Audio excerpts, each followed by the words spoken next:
ระบบคลื่น FM 104.50 เมกะเฮิรตซ์เมื่อค่ำยามเย็นวันนี้เป็นวันอังคารที่เป็นวันอังคารที่5 มีนาคม2567ก็มาตบตา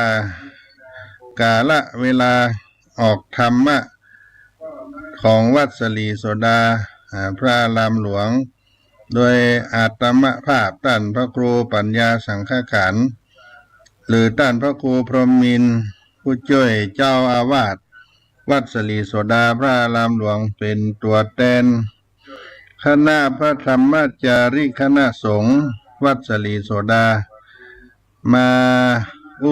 าจ๋าสนทนากันทางอากาศสถานีแห่งนี้เป็นเวลาที่ได้รับการถวายให้ทางท่านอาจารย์พระครูวิสุวัตรวรกิจโจเจ้าอารัมมาธิปติวัดฝ่ายหินครูบาหลวงโสภาตีนดอยใต้เนาะก็ได้มารับกาละเวลานี้เป็นการนำเสนอสาระต่างๆมาปั่นมาฝากพี่น้องท่านคนฟังทั้งหลายอากาศช่วงนี้ก็เข้าสู่ความอบอ้าวความร้อนเข้ามาแต่ว่าจิตใจ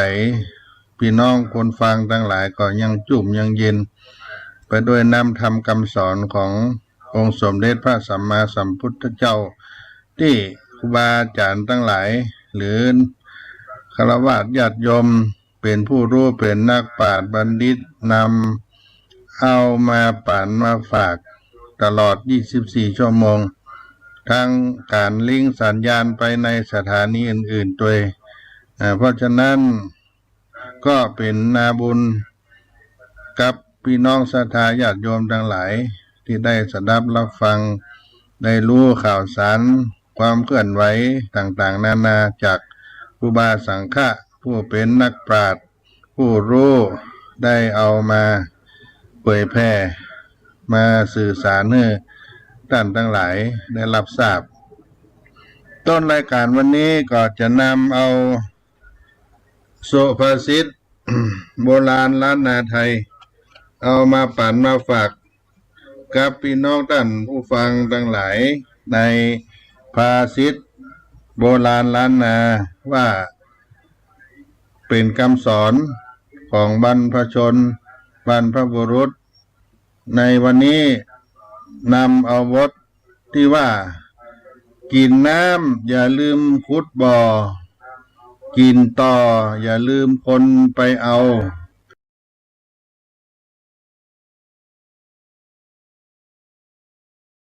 ขุดบ่อกินต่ออย่าลืมคนไปเอาได้ดื่มน้ำอย่าลืมนึกถึงคนขุดบ่อได้กินไข่ตัวต่ออย่าลืมนึกถึงคนไปเอาในความหมายนั้นก็เป็นเรื่องของที่ได้กระทำปั้มเปง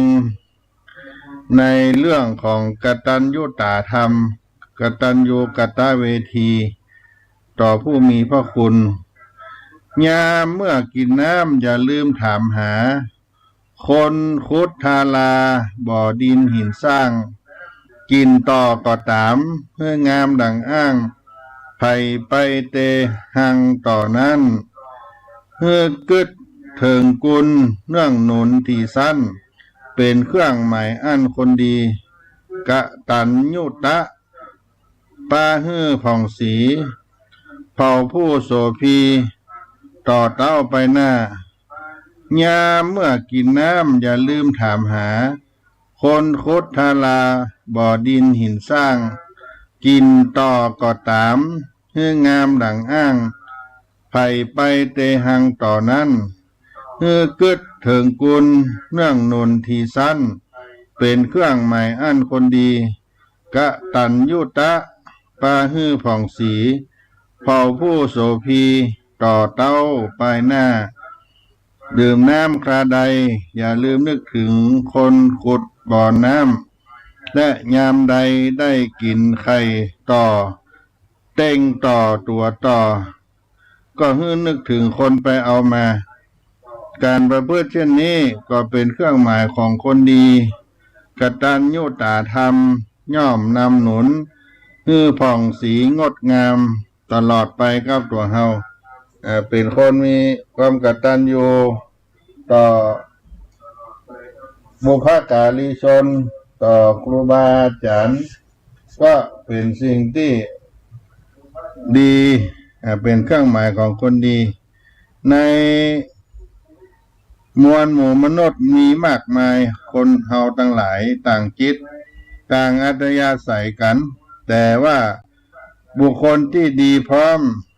ซึ่งหาได้ยากในโลกนี้มีเพียงสองประเภทเท่านั้นหนึ่งบุพการีบุคคลผู้ทำอุปการะก่อนสองกตัญญูกตเวทีบุคคลผู้รู้อุปการะที่ต้านนำทำแล้วเอาก็ตอบแทนเนี่ยเป็นกตัญญูกตเวทีบุคคลผู้รู้อุปการะที่ท่านทำแล้วก็ตอบแทนเป็นคนที่หาได้ยากอยู่สองประการในทางพระพุทธศาสนาบุคคลผู้พร้อมด้วยคุณสมบัติทั้งสองประเภทนี้ก็หาได้ยากฝ่ายหนึ่งทำอุปการะก่อนแต่อีกฝ่ายหนึ่งได้รับแล้วแต่ไม่ตอบแทนทั้งสองฝ่ายปฏิบัติต่อกัน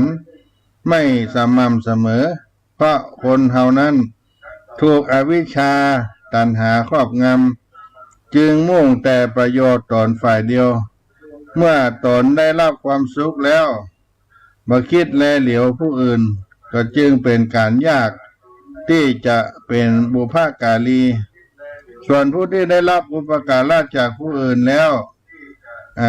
เป็นผู้ที่ได้รับอุปการะจากผู้อื่นแล้วนั่นโดยมักจะรู้จักแต่คุณบ่รู้จักตอบแทนจึงเป็นการยากเช่นกันที่จะทำตนเป็นผู้กตัญญูกตเวทีกตัญญูกตเวทีต่อบุพการีได้บุพการีบุคคลผู้ทำอุปการะก่อนก็หมายถึงบุคคลที่มีอัธยาศัยเอื้อเฟื้อเผื่อแผ่อบอ้อมอารีมีจิตประกอบด้วยความรักความปรารถนาดีมุ่งกระทำอุปการะคุณหวังความสุขความเจริญต่อผู้อื่นโดยบ่หวังผลตอบแทนในภายหลังจำแนกเป็น4ประเภทหนึ่งมารดาบิดาพ่อแม่สองครูบาอาจารย์สามพระมหากษัตริย์สี่พระสัมมาสัมพุทธเจ้าพ่อแม่ปิตามาตาเป็นบุพการีต่อลูกต่อเต้า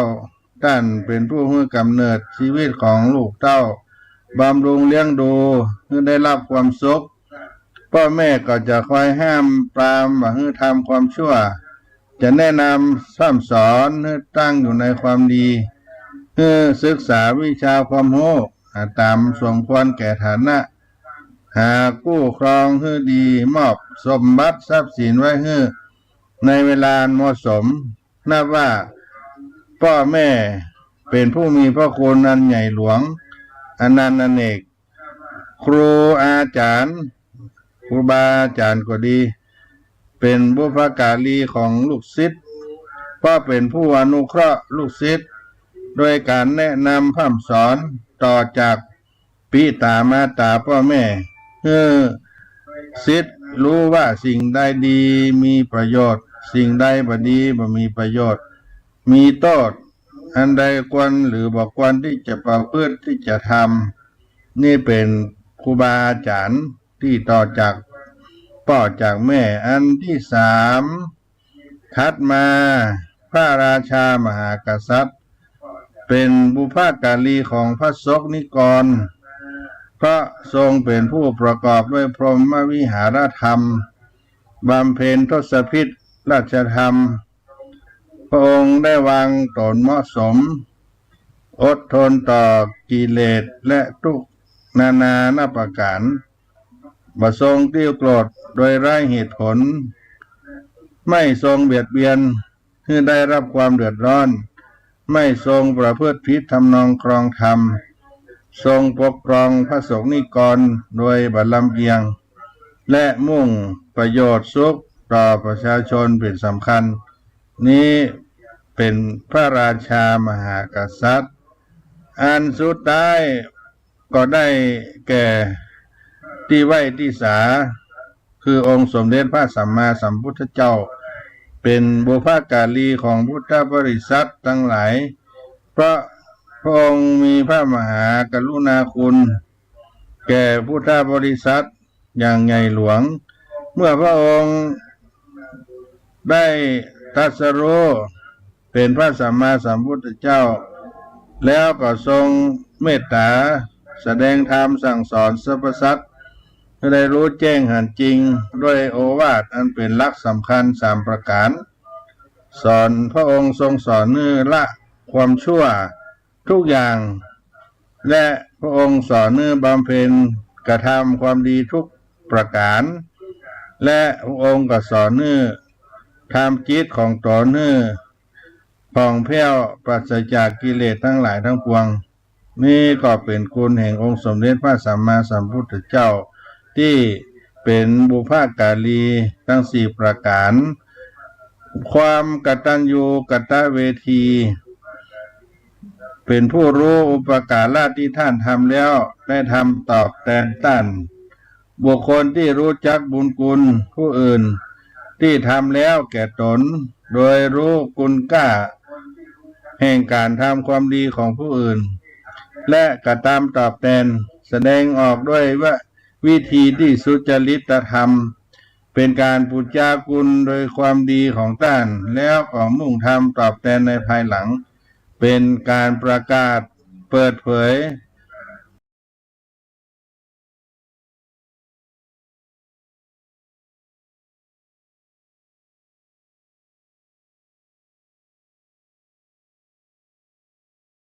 คุณ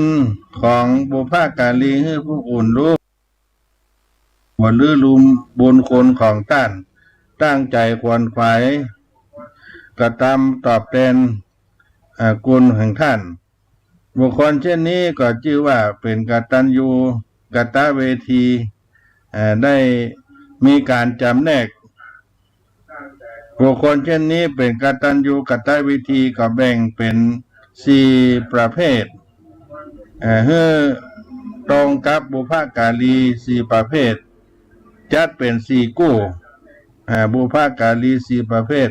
และคนกตัญญู4ประการจัดเป็น4กู้ลูกก็กู้กับพ่อกับแม่บุตรธิดากู้กับมารดาบิดา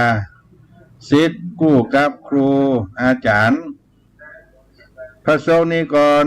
กู้กับพระราชามหากษัตริย์พุทธบริษัทกู้กับพระสัมมาสัมพุทธเจ้าโดยมีหลักการแสดงความกตัญญู4กู้4ประการประเภทลูกเต้าบุตรธิดาก็พึงแสดงกตัญญูกตเวทีต่อพ่อแม่มารดาบิดาโดยสำนึกว่าท่านเป็นผู้มีพระคุณและก็ยอมรับด้วยว่าอุปการะคุณที่ทำแก่ตนนั้นเป็นความดีจริงแล้วเขาก็สนองตอบพระคุณท่านโดยการเลี้ยงดูปรนนิบัติเชื่อฟังอยู่ในโอวาทของท่านนี่เป็นลูกเต้าบุตรธิดาที่จะได้ทำต่อพ่อแม่บิดามารดาศิษย์แสดงกตัญญูต่อครูอาจารย์ครูบาอาจารย์โดยสำนึกว่าท่านเป็นผู้มีพระคุณแก่ตนและก็ยอมรับด้วยใจว่าการอบรมของท่านนั้นเป็นความดีแท้จริงแล้วก็สนองตอบพระคุณท่านโดยการแสดงความเคารพปรนนิบัติรับใจบ่ลบหลู่ดูหมิ่นท่านพระสงฆ์นิกรพึงแสดงก กตัญญูกตเวทีต่อพระมหากษัตริย์ได้สำนึกว่าพระมหากษัตริย์พระราชาทรงเป็นผู้มีพระคุณแก่ตนจริงแล้วรับด้วยใจว่าการที่พระองค์ทรงดูแลทุกสุขปกป้องของภัยต่างๆแก่ตนนั้นเป็นความดีจริงแล้วสนองตอบพระคุณของพระองค์ด้วยการแสดงความจงรักภักดีการประพฤติตนเป็นพลเมืองดีรู้รักสามัคคีเหล่านี้เป็นต้นพุทธบริษัทก็พึงแสดงกตัญญูต่อองค์สมเด็จพระสัมมาสัมพุทธเจ้าสำนึกว่าพระพุทธองค์ทรงมีพระกรุณาคุณต่อมวลมนุษย์สรรพสัตว์ทั้งหลายและยอมรับโดยใจว่าการที่พระองค์ทรงสั่งสอนหลักที่ตรัสรู้นั้นเป็นความดีอันยิ่งใหญ่แล้วสนองตอบพระคุณด้วยการน้อมนำหลักพุทธธรรมไปปฏิบัติในชีวิตประจำวันเพื่อเกิดประโยชน์สูงสุดผู้มีปัญญาควรทำอุปการะแก่ผู้อื่นในขณะเดียวกันก็ระลึกถึงอุปการะของท่านและทำตอบแทนสนองคุณท่านตามหน้าที่ดังกล่าวที่ว่ามานี้ก็จัดว่าเป็นคนดีที่หาได้ยากในพระพุทธศาสนาเมื่อเป็นคนเช่นนี้มีความกตัญญูกตเวทีแล้วก็จะเกิดอานิสงส์เป็นที่ผลได้จากการทำความดีความกตัญญูกตเวทีก็จัดว่าได้เป็นคนดีที่ยกย่องสรรเสริญของนักปราชญ์บัณฑิตทั้งหลายเป็นเหตุให้ได้มนุษย์สมบัติสวรรค์สมบัตินิพพานสมบัติมุ่งไปสู่มหากุศลไปตามลำดับผู้ไม่ประมาทมีแก่นธรรมประจำใจได้รับประโยชน์ทั้งรักษาพระพุทธศาสนาไว้ได้ชื่อว่าเจริญรอยตามนักปราชญ์ที่มีที่พึ่งอันประเสริฐเลิศด้วยคุณธรรมก็คือศีลสมาธิปัญญานี่ก็เป็นบุพการีแห่งเขาทั้งหลายในพระพุทธศาสนาเพราะฉะนั้นศรัทธาสาธุชนทั้งหลายกินน้ำอย่าลืมคนขุดบ่อกินต่ออย่าลืมคนไปเอาก็เพื่อได้กระทำบำเพ็ญถึงความเป็นผู้มีกตัญญูกตเวทีเป็นสิ่งเครื่องหมายของคนดีในตามพระพุทธศาสนาก็เอามาปั่นมาฝากในต้นรายการกับพี่น้องท่านสาธุชนทั้งหลายในสารธรรมเสียงธรรมวัดสลีโสดาพระอารามหลวงในต้นรายการที่ได้มาผู้มาจากกันก็พักสักกรรมกันก่อนเนาะได้ฟังกีตาธรรมจากรายการเสียงธรรมวัดสลีโสดาพระธรรมจาริกโดยอาตมาภาพท่านพระครูปัญญาสังฆขารพระครูพรหมินทร์ผู้ช่วยเจ้าอาวาสวัดสลีโสดาพระอารามหลวงนครเชียงใหม่เนาะ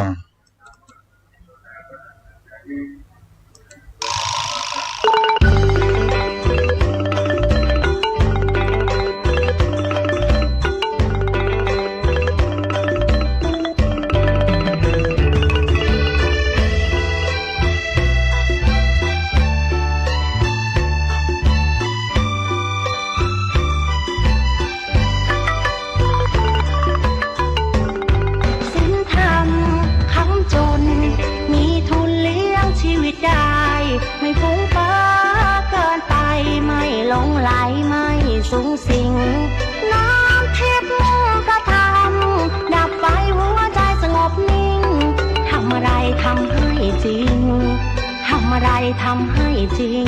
พระธรรมไม่ทิ้งผู้ประพฤติธรรมศีลธรรมคำจุนหมุนทวนกระแสหัวใจแหวกว่ายสายทานไหลฟื้นเอาไว้น้ำแห่งกรรม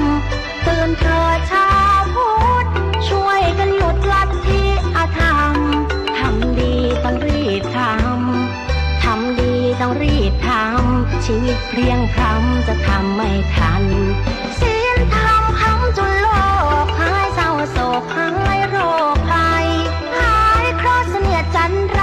อยู่อย่างไม่หวาดหวั่นพัฒนาจิตคิดปัจจุบันให้รู้เท่าทันเรื่องร้ายเรื่องดีความชั่วใดๆอย่าให้มาเป็นใหญ่อย่าให้มาคมขี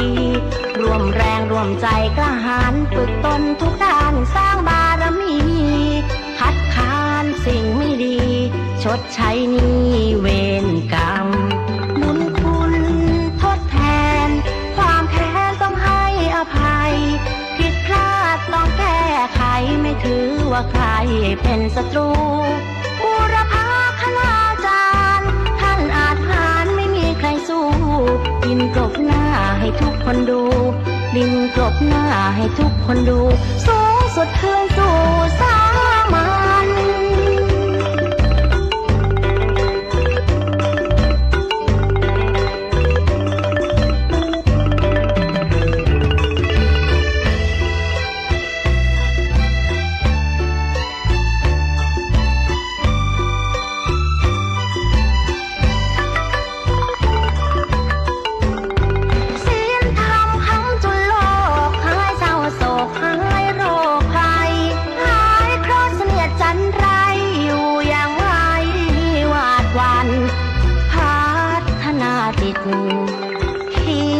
ปัจจุบันให้รู้เท่าทันเรื่องร้ายเรื่องดีความชั่วใดๆอย่าให้มาเป็นใหญ่อย่าให้มาคมขีรวมแรงรวมใจกล้าหาญฝึกตนทุกด้านสร้างบารมีคัดค้านสิ่งไม่ดีชดใช้หนี้เวรกรรม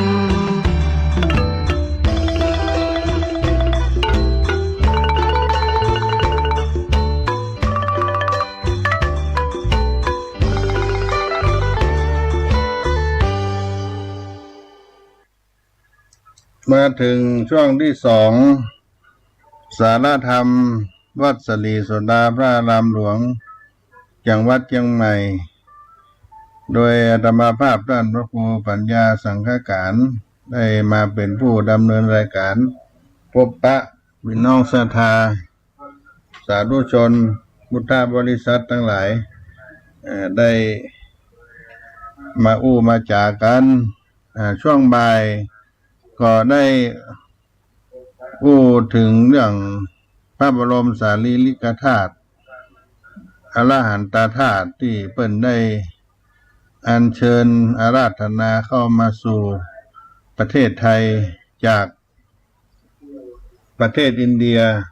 มาที่กรุงเทพมหานครมาถึงนครเชียงใหม่เอามาประดิษฐานเพื่อให้คนทั้งหลายได้มากราบมาไหว้สักการะบูชา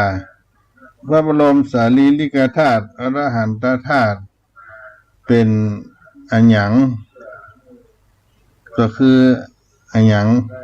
ที่พุทธศาสนิกชนจะต้องมาให้ความเคารพบูชาพระบรมสารีริกธาตุอรหันตธาตุคืออะไรเหตุใดพระพุทธศาสนิกชนถึงให้ความเคารพบูชาก็เป็นกระแสที่ผู้คนต่างให้ความสนใจสำหรับการอัญเชิญพระบรมสารีริกธาตุและพระอรหันตธาตุของพระสารีบุตรพระมหาโมคคัลลานได้มาประดิษฐานชั่วคราวในประเทศไทยเพื่อเฉลิมพระเกียรติพระบาทสมเด็จพระเจ้าอยู่หัวเนื่องในโอกาสพระราชพิธีมหามงคลเฉลิมพระชนพรรษา6 รอบ72 พรรษาวันที่28 กรกฎาคม 2567 โดยเปิด โอกาสให้พุทธศาสนิกชนประชาชนทั้งหลายได้สักการะบูชาคนทั้งหลายก็ไปกราบไปไหว้หลั่งไหลกันเดินทางไปเคารพบูชากันมากมายไก่กองพระบรมสารีริกธาตุพระอรหันตธาตุก็คือพระธาตุของพระพุทธเจ้าและสาวกของพระพุทธเจ้าพระบรมสารีริกธาตุคือพระบรมอัฐิของพระสัมมาสัมพุทธเจ้าหลังจากการถวายพระเพลิงพระพุทธสรีระแล้วก็แบ่งพระบรมสารีริกธาตุเป็น8ส่วนและก็ถูกอัญเชิญไปก่อเป็นสถูปยังดินแดนต่างๆเป็นต้นว่าเมืองราชคฤห์เมืองเวสาลีเมืองกบิลพัสดุเมืองกุสินาราเมืองอันกัปปะเมืองรามคามเมืองเวททีปะและเมืองปาวาส่วนพระอรหันตธาตุหรืออีกในหนึ่งก็คือพระธาตุเป็นส่วนต่างๆของร่างกายของคนที่บรรลุธรรมเป็นพระอรหันต์ที่เหลือจากการถูกเผาและเหตุที่เรียกว่าพระอรหันตธาตุเนื่องจากเป็นธาตุหรืออัฐิกระดูกของพระสาวกหรือสาวิกาของพระพุทธเจ้าก็กลายเป็นพระที่ได้เป็นพระอรหันต์แล้วนั่นเองเหตุใดต้องบูชาพระบรมสารีริกธาตุพระอรหันตธาตุตามความเชื่อโบราณเผ่าชนตั้งหลายในอดีตก็ถือว่ากระดูกคนเป็นสิ่งศักดิ์สิทธิ์ในพระพุทธศาสนาเองก็นิยมเก็บกระดูกของพระพุทธเจ้าว่าจะเป็นในยุคของพระพุทธเจ้าองค์ใดก็ตามนับตั้งแต่พระพุทธเจ้าพระนามว่าทีปังกรมาจนถึงพระพุทธเจ้าพระนามว่าโคตมะสิ่งศักดิ์สิทธิ์เหล่านี้ก็ถือเป็นเครื่องระลึกถึงพระพุทธเจ้าที่ปรินิพพานไปแล้วนอกจากนี้ก็ยังเป็นวิธีหนึ่งในการเผยแผ่ศาสนาได้แพร่หลายออกไปซึ่งทำให้พระบรมสารีริกธาตุรวมทั้งพระอรหันตธาตุถูกอัญเชิญไปในดินแดนต่างๆนับแต่หลังพุทธปรินิพพานเป็นต้นมาสักการะบูชาพระบรมสารีริกธาตุอรหันตธาตุก็มีวิธีการสักการะบูชาการต่างๆนานาการสักการะนั่นก็หาดอกไม้ธูปเทียนได้ไปกราบไปไหว้ได้กล่าวคำเป็นภาษาบาลีโดยการตั้งนะโม3 จบว่านะโมตัสสะภะคะวะโตอะระหะโตสัมมาสัมพุทธัสสะอะหังวันตามิตูระโตอะหังวันตามิธาตุโยอะหังวันตามิสัพพโสนอกเหนือจากการบูชาข้าวตอกดอกไม้ธูปเทียนก็จะเป็นการปฏิบัติบูชาเจริญจิตตะภาวนาเป็นอีกวิธีหนึ่งที่ได้สักการะบูชาเช่นเดียวกันคน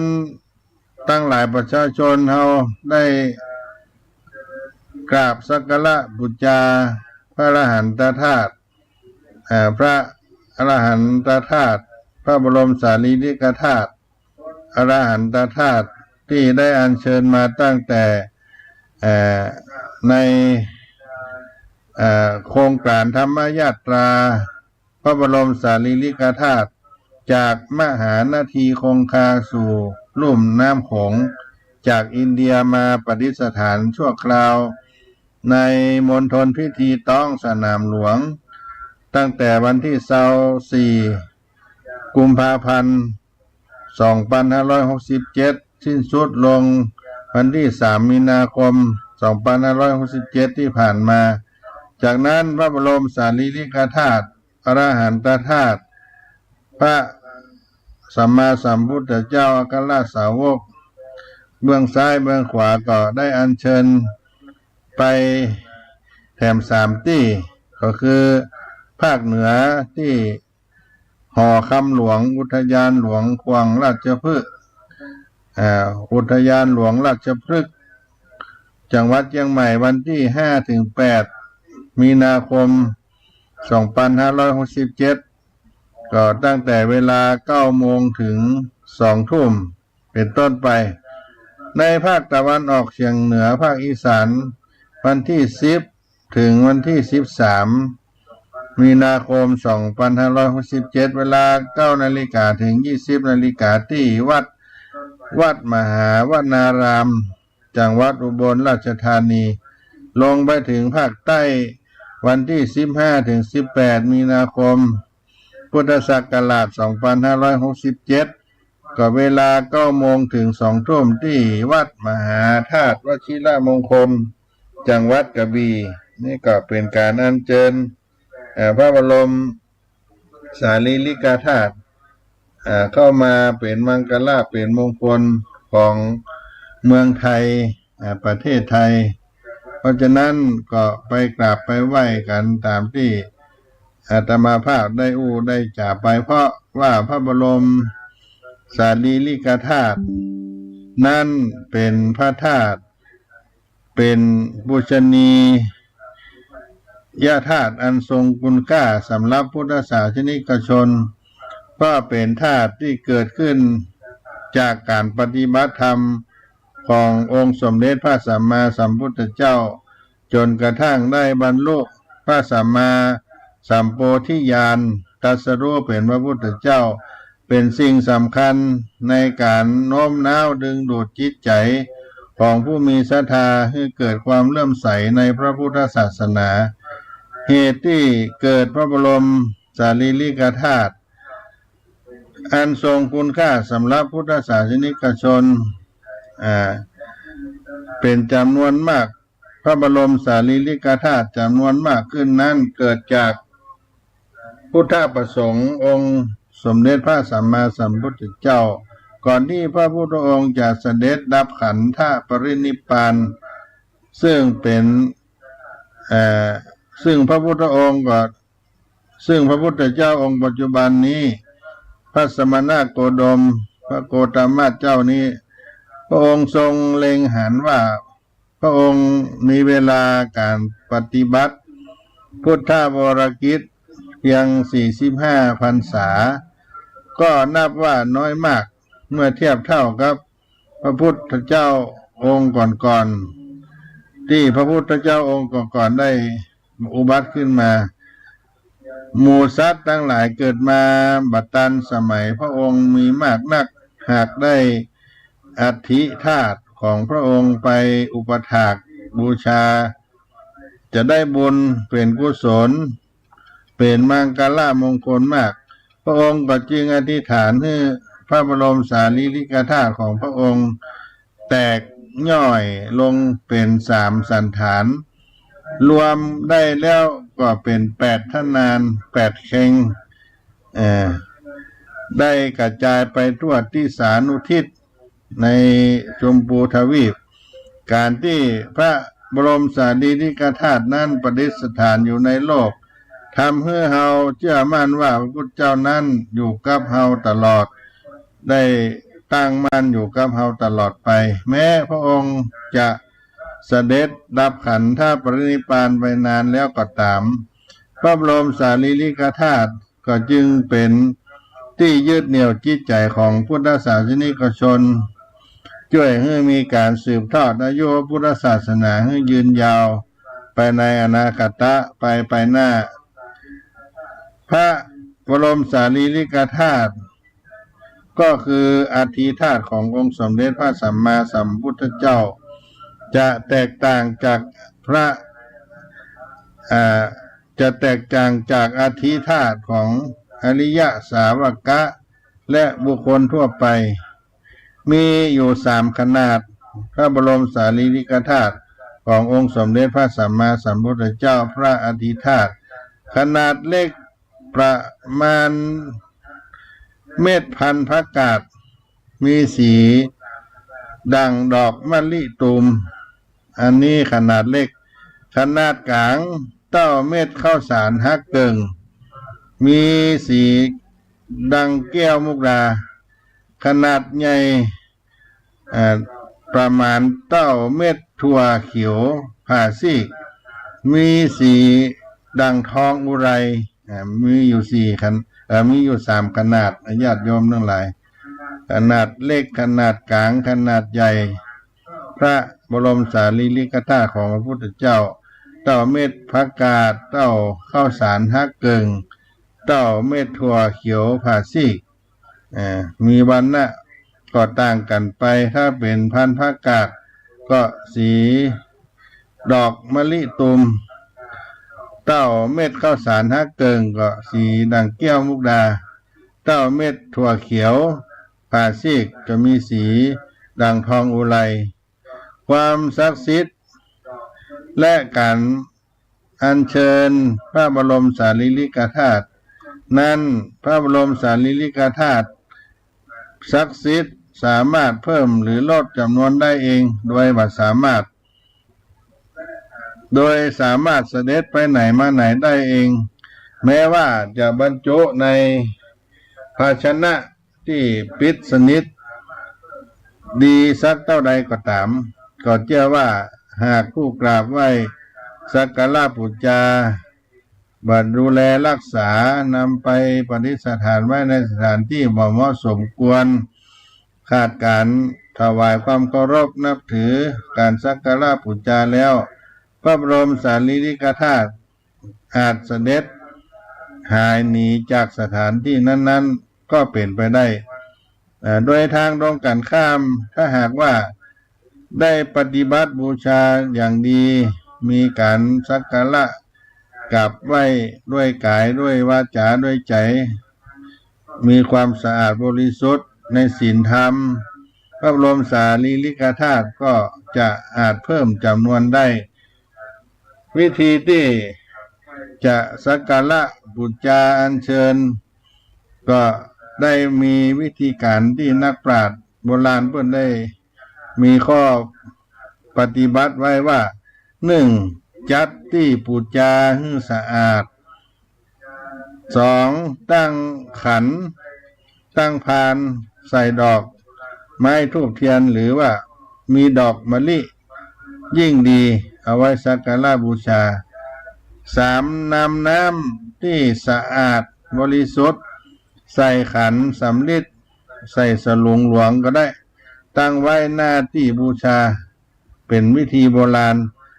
แล้วก็อันที่4ได้ชำระอาบองค์ทะลงตนชำระร่างกายให้สะอาดสะอ้านอันที่5ก็ให้จิตใจปลอดโปร่งมีสมาธิธรรมอันที่6ก็อธิษฐานสมาทานศีล5ศีล8อันที่7ก็ได้ระลึกถึงพุทธคุณดังที่ได้กล่าวไว้ว่า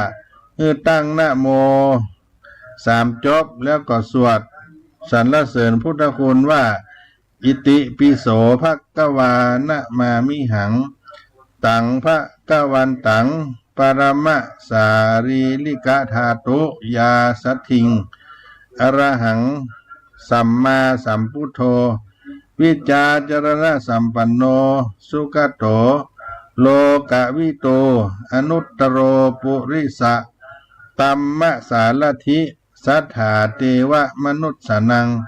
พุทโธภควาติแล้วก็สวดคาถาอัญเชิญพระบรมสารีริกธาตุเสด็จมาอัจฉตเคปานุเปตังพุทธังธัมมังสังฆังสะละนังกะโตอัสสามิมหันตาพินนามุคาจะมัชชิมาพินนะตันดุลาพุทธกาสาสปามตาเอวังทาตุโยสัพพฐานเนอาคัตฉันตุสีเสเมปะตันเต หรือว่าอิติปิโสวิเศษอิวิเศษอิติปิโสวิเศษอิอิเศษพุทธนาเมอิเมนาพุทธตังโสอิโสตังพุทธปิติอินี่ก็เป็นคำบูชาและอาราธนาเชิญพระบรมสารีริกธาตุเมื่อเราได้กราบได้ไหว้ได้บูชาก็ได้อานิสงส์การบูชาพระบรมสารีริกธาตุพระธาตุนั้นเราก็ต้องชำระร่างกายจิตใจให้สะอาดผ่องใสดอกไม้ธูปเทียนมากราบมาไหว้สักการะบูชาอีก3 คำรบก็คือตั้งนะโม3 จบกล่าวอะหังวันตามิตูละโตอะหังวันตามิธาตุโยอะหังวันตามิสัพพโสนี่เป็นการบูชานมัสการจุดธูปเทียนบูชากราบไหว้ด้วยอามิตรบูชาและก็ได้ปฏิบัติบูชาเจริญจิตภาวนาสรรเสริญคุณแห่งพระพุทธองค์ได้เจริญจิตภาวนาควบคู่กันไป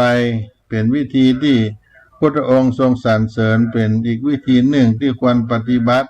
ก็คือปฏิบัติบูชาคู่กับอามิสบูชาตั้งนะโม3 จบอะหังวันตามิตูระโตอะหังวันตามิธาตุโยอะหังวันตามิสัพพโสการได้ไหว้ได้สาได้สักการะบูชาพระบรมสารีริกธาตุพระธาตุต่างๆผู้รู้ก็ได้กล่าวไว้ว่าบังเกิดผาลานอานิสงส์ได้ไหว้1 ครั้งก็เป็นมงคลเป็นบุญไหว้1 ครั้งสักการะบูชา1 ครั้งเป็นบุญมงคลได้กราบไหว้สักการะบูชา2 ครั้งก็นำพาวาสนารุ่งเรืองได้กราบไหว้สักการะบูชา3 ครั้งก็เกิดบารมีแผ่ไพศาลกราบไหว้สักการะบูชา5 ครั้งได้ดังใจปรารถนากราบไหว้สักการะบูชา7 ครั้งได้ผู้ที่คิดร้ายก็บ่เข้าถึงตัวได้กราบไหว้สักการะบูชา9 ครั้งเป็นปิยสิทธิ์และสัพพสิทธิต่างๆตลอดไปแล้วก็เป็นการที่ได้ไหว้ได้สักการะบูชาแล้วก็ยังได้อานิสงส์เป็นอนุสติพุทธานุสติระลึกถึงพระพุทธเจ้าธรรมานุสติรำลึกถึงพระธรรมคำสอนสังฆานุสติก็ได้ระลึกถึงคุณของพระสงฆ์ศีลานุสติได้ระลึกถึงศีลที่ตนได้รักษาจากานุสติได้ระลึกถึงทานที่บริสุทธิ์ที่ได้ทำจากการนุสติระลึกถึงทานที่ตนได้กระทำได้บริจาคเทวตานุสติได้ระลึกถึงธรรมที่เป็นเทวดามรณสติได้ระลึกถึงความตายที่จะต้องมีและเป็นธรรมกายาคตานุสติได้ระลึกถึงร่างกายให้หันว่ามางามอานาปานสติได้ระลึกถึงลมหายใจเข้าออกและอุปสมานุสติระลึกถึงธรรมที่เป็นที่สงบระงับกิเลสและความทุกข์ก็คือพระนิพพานการได้กราบได้ไหว้ได้สักการะบูชาก็เป็นภาลานิสงส์ท่านสาธุชนทั้งหลายพุทธศาสนิกชนเราได้กราบได้ไหว้ก็ได้นำมาเล่าสู่กันฟังครับพี่น้องศรัทธาสาธุชนทั้งหลายเพราะว่าการที่ได้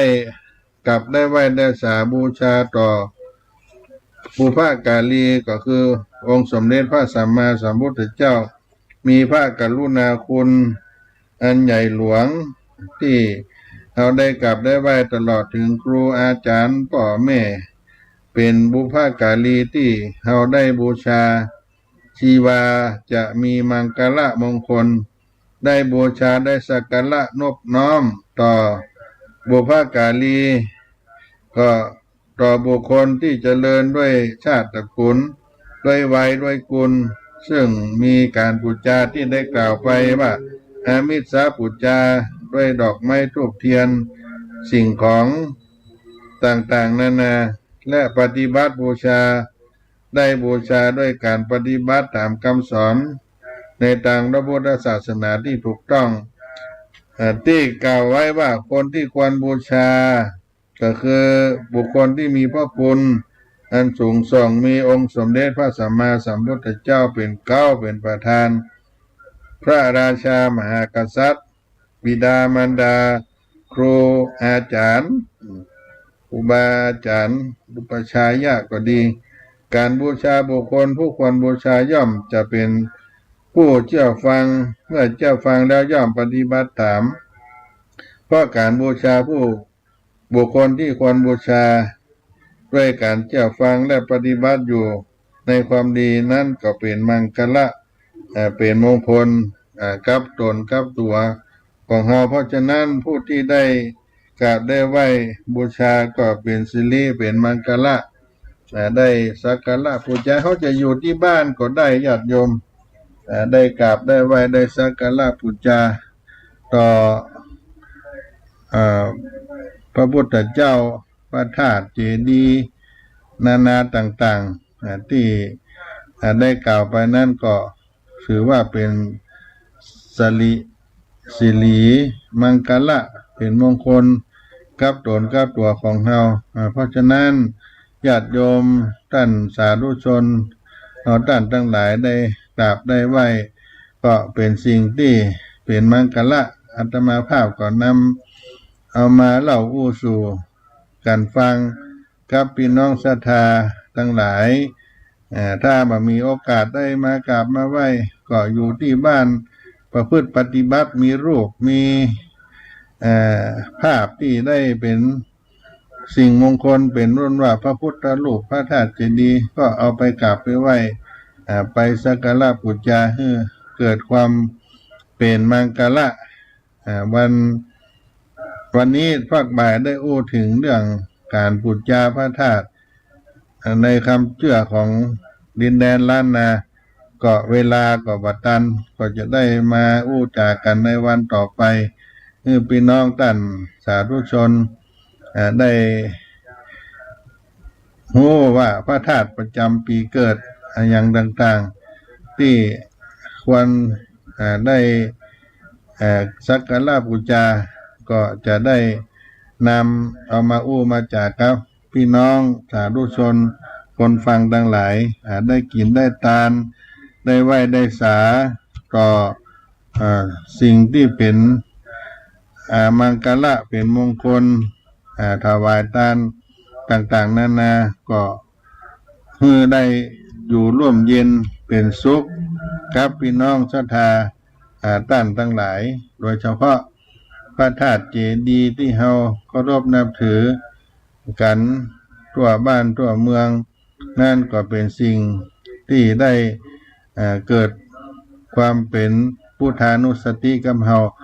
โดยเฉพาะยิ่งพระธาตุที่เฮาได้กินได้ทานได้สักการะบูชา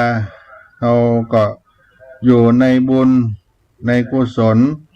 ที่ได้สักการะบูชาด้วยจิตที่เลื่อมใสศรัทธาต่อองค์สมเด็จพระสัมมาสัมพุทธเจ้าเป็นมังคละเป็นมงคลการบูชาพระบรมสารีริกธาตุด้วยจิตเลื่อมใสพระบรมสารีริกธาตุหรือพระธาตุไปประดิษฐานไว้ในสถูปพระธาตุเจดีย์ที่ใดได้ทำการบูชาเป็นมหากุศลนั้นยิ่งใหญ่ที่ส่งผลต่อผู้ทำโดยตรงจะนับประมาณบ่ได้ก็มีเรื่องราวอยู่ในพระไตรปิฎกหลายเรื่องด้วยกันเรื่องของนางเสสาวดีที่ได้ทำการบูชาพระธาตุของพระสารีบุตรด้วยอัญมณีดอกไม้ทองคำในสมัยเป็นมนุษย์ก็ส่งผลให้ไปเกิดเป็นเทพพระธิดาบนสวรรค์ชั้นดาวดึงส์เสสาวดีนิมานวัตถุเรื่องของนางเสสาวดีผู้ที่บ่มีเครื่องสักการะใดๆเลยแต่ได้ประกอบกุศลโดยการชักชวนผู้อื่นให้ได้บูชา พระบรมสารีริกธาตุด้วยจิตที่เลื่อมใสก็ส่งผลให้ไปเกิดเป็นเทวบุตรจันดาวดึงส์อเนกวรรณวิมานวัตถุ และผู้อื่นนำมาถวายสถูปเพื่อดูเรียบร้อยสวยงามก็ส่งผลให้ไปเกิดเป็นเทพบุตรเทวดาในจันดาวดึงส์เช่นกันในสุนิคิตะวิมานวัตถุตรงกันข้ามกับผู้ที่ห้ามญาติไปบูชาพระธาตุเจดีย์สถูปเจดีย์ที่เตียนการบูชาพระสถูปซึ่งบาปส่งผลจะทำให้ไปเกิดเป็นเปรตได้รับความทุกขเวทนาทรมานต่างๆนานา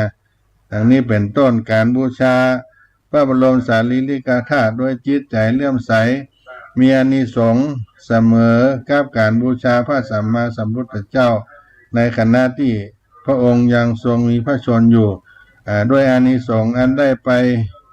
ทำได้สักการะมามีประมาณนี้เองหลังจากล่าโลกไปแล้วผลบุญนี้ก็จะปิดอบายได้เสวย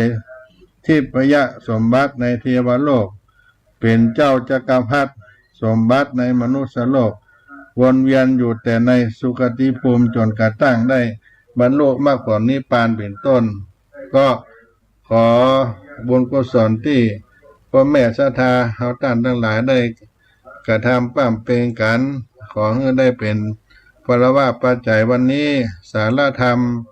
เสียงธรรมวัดสลีโสดาพระอารามหลวงอาตมาภาพท่านพระครูปัญญาสังฆการได้มาดำเนินรายการก็ขอล่ำลาไปเพียงเต้าอีก่อนให้ได้อยู่เย็นเป็นสุขการจุผู้ในคนให้ได้เจริญในธรรมขององค์สมเด็จพระสัมมาสัมพุทธเจ้าเป็นนิจมีจิตใจเบิกบานปรารถนาสิ่งใดขอให้สมความมุ่งมั่นปรารถนากันพ้นหน้าจัตตาโลธรรมาวัฏันติอายุวันโนสุขังภะลัง